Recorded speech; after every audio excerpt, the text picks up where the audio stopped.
दोस्तों नमस्कार। दोस्तों, भारतीय लोकसभा चुनाव 2024 अपने चरम पर पहुंच चुका है और वर्तमान में सभी दलों ने अपनी अपनी तरफ से सत्ता के लिए तैयारियां प्रारंभ कर दी हैं, क्योंकि लोकसभा चुनाव के 6 चरण पूर्ण हो चुके हैं और अंतिम चरण यानी 7वां चरण 1 जून को समाप्त हो जाएगा। इसके पश्चात दोस्तों 4 जून को मतगणना होगी। मतगणना के पश्चात 5 जून को लगभग यह तय होगा कि इस बार सत्ता समीकरण किस तरफ जा रहे हैं। इंडिया गठबंधन सत्ता की तरफ बढ़ रहा है या फिर एनडीए पुनः सत्ता में एंट्री कर रहा है। दोस्तों, जिस प्रकार 2014 का चुनाव भारतीय जनता पार्टी ने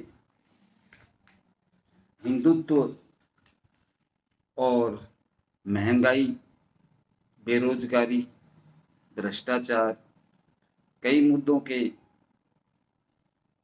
साझा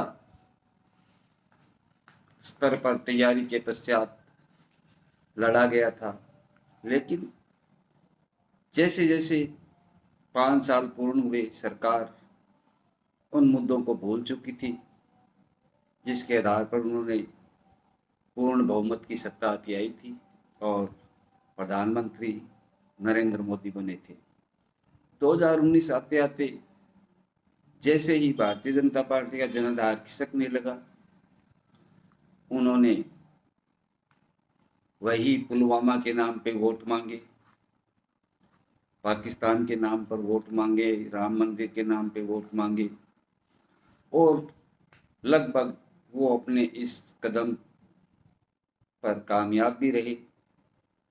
तो 2019 के चुनाव ने प्रधानमंत्री मोदी को इतना और कॉन्फिडेंस कर दिया कि अब उन्हें यह लगने लगा कि चुनाव मोदी के नाम पर ही जीता जाता है।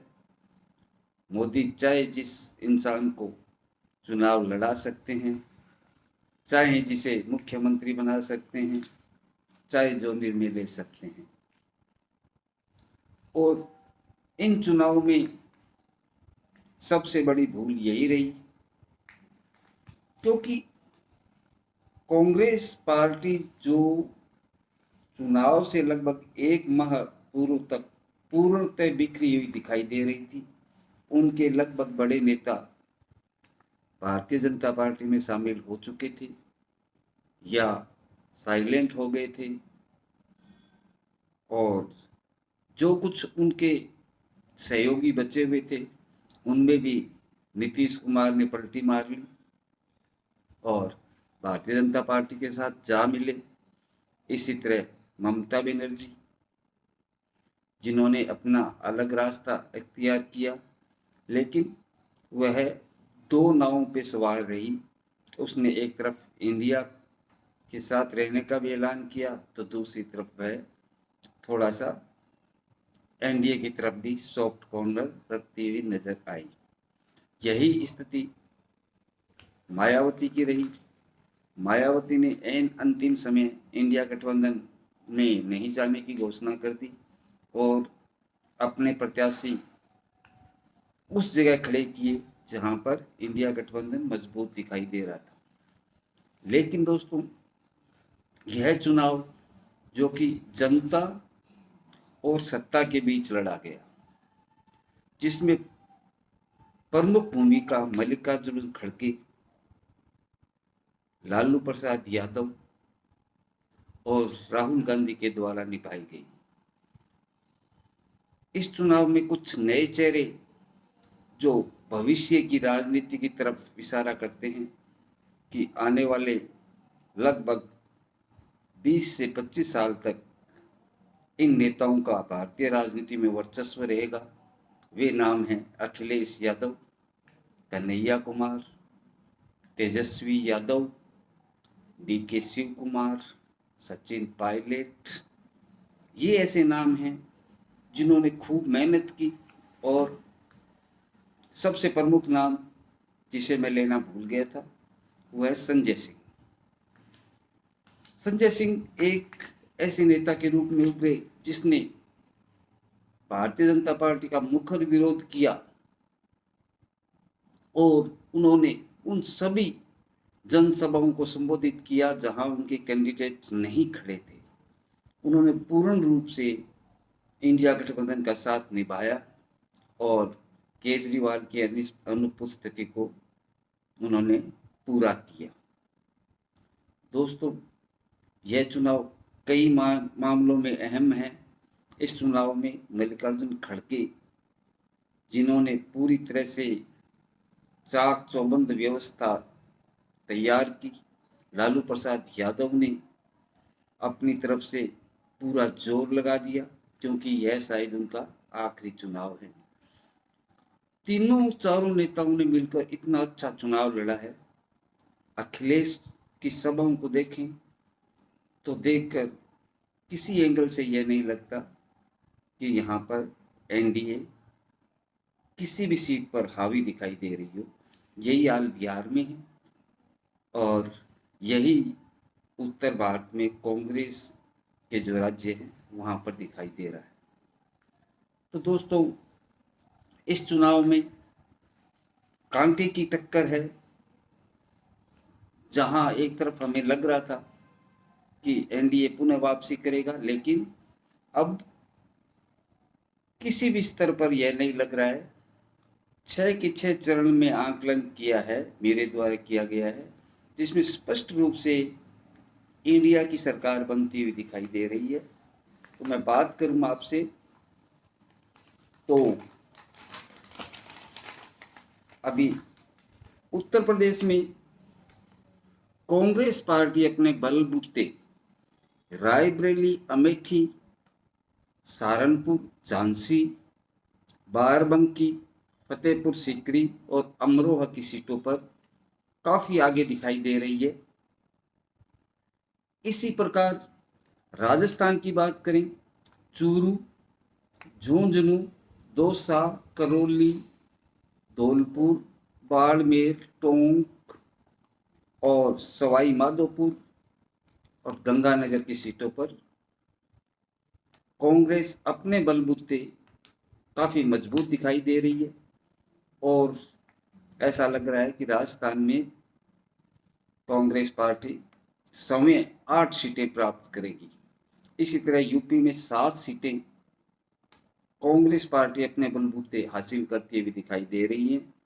बात करें मध्य प्रदेश की, मध्य प्रदेश में कांग्रेस पार्टी समय 6 सीटों पर मजबूत दिखाई दे रही है, जहां पे राजगढ़ और खारगोन, रतलाम, मांडली जैसी 6 सीटें कांग्रेस पार्टी के खाते में जाती हुई दिखाई दे रही है। इसी प्रकार बात करें गुजरात में कांग्रेस पार्टी 2 सीटें प्राप्त करती हुई दिखाई दे रही है, जिसमें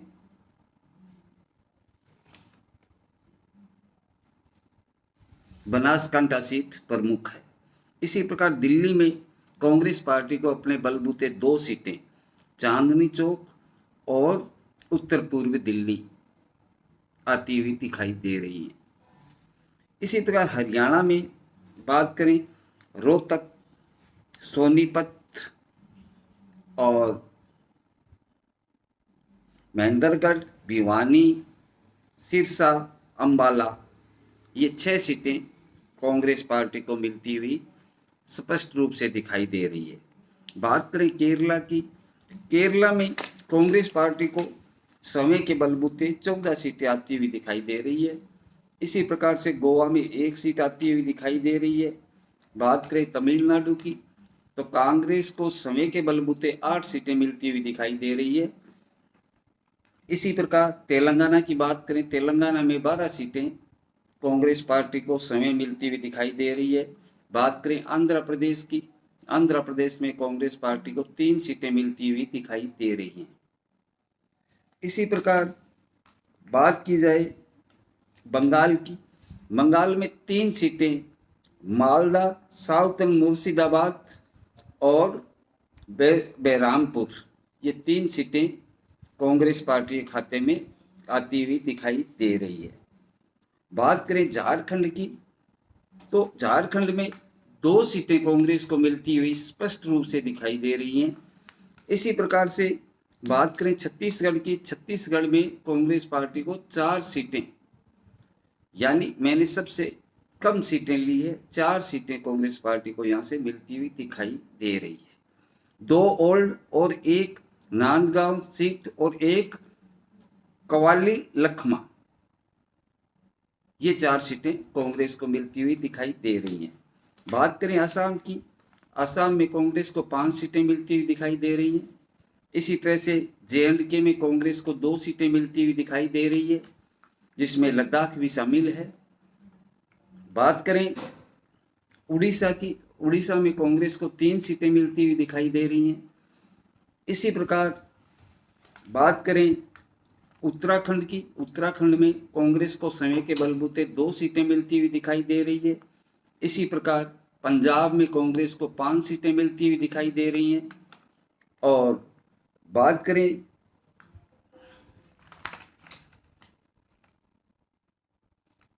हिमाचल की, हिमाचल में कांग्रेस को 3 सीटें मिलती हुई दिखाई दे रही है।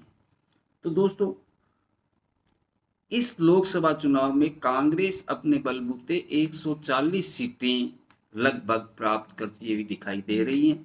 6 सीटें उनके सहयोगी दलों को मिलती हुई दिखाई दे रही हैं।